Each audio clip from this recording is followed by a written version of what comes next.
আমরা এসেছিলাম মাননীয় প্রধানমন্ত্রীর সঙ্গে সৌজন্য সাক্ষাৎ এবং আমাদের মাহে রমজান উপলক্ষে বাংলাদেশ জামাত ইসলামীর আয়োজিত ইফতার অনুষ্ঠান আগামী 28 তারিখে সেটার আনুষ্ঠানিক দাওয়াতপত্রই দিতে এসেছিলাম। এটাই মূল বিষয় ছিল।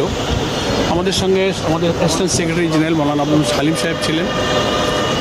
তো আমরা কুশল বিনিময় করলাম, যথেষ্ট সময় নিয়ে পারস্পরিক আলোচনা হলো এবং উনি আমাদের সম্মানিত আমির ডক্টর শফিকুর রহমানের সাময়িক অসুস্থতার খবর পেয়ে ওনার কুশল জিজ্ঞেস করলেন এবং একটু ফোনে আলাপ করার আগ্রহ ব্যক্ত করে সাথে সাথেই তিনি আমার টেলিফোনে উনি জামাতের সঙ্গে কুশল বিনিময় করলেন। পরস্পর কুশল বিনিময় সালাম বিনিময় হলো, এটাই মূল। আর এমনি আমরা সরকার গঠনের পর ফরমালি আজ জামাত ইসলামীর পক্ষ থেকে সাংগঠনিকভাবে তার সঙ্গে প্রথম অফিসিয়ালি সাক্ষাৎ আমাদের ইফতার অনুষ্ঠানের দাওয়াত উপলক্ষে। সে কারণে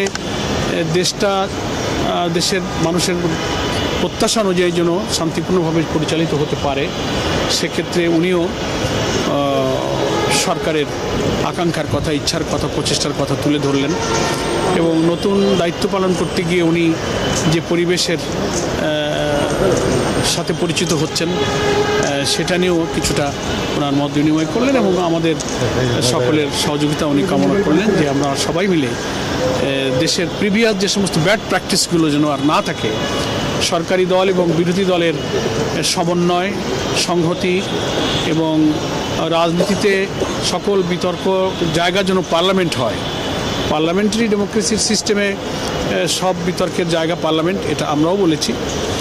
এবং রাজনীতিতে সহনশীলতা, বিতর্ক সংসদেই হোক, রাজনীতির রাজপথ ময়দানের রাজনীতি সেটাও নিয়মতান্ত্রিক, কিন্তু মূলত পার্লামেন্টকেই রাজনীতির বিতর্কের জায়গা হিসেবে কাজে লাগানোই হচ্ছে পার্লামেন্টারি সিস্টেম অফ ডেমোক্রেসির মূল আলোচনা। সেই সম্পর্কে কিছু সংক্ষিপ্ত খুব সৌহার্দ্যপূর্ণ পরিবেশে মত বিনিময় হয়েছে।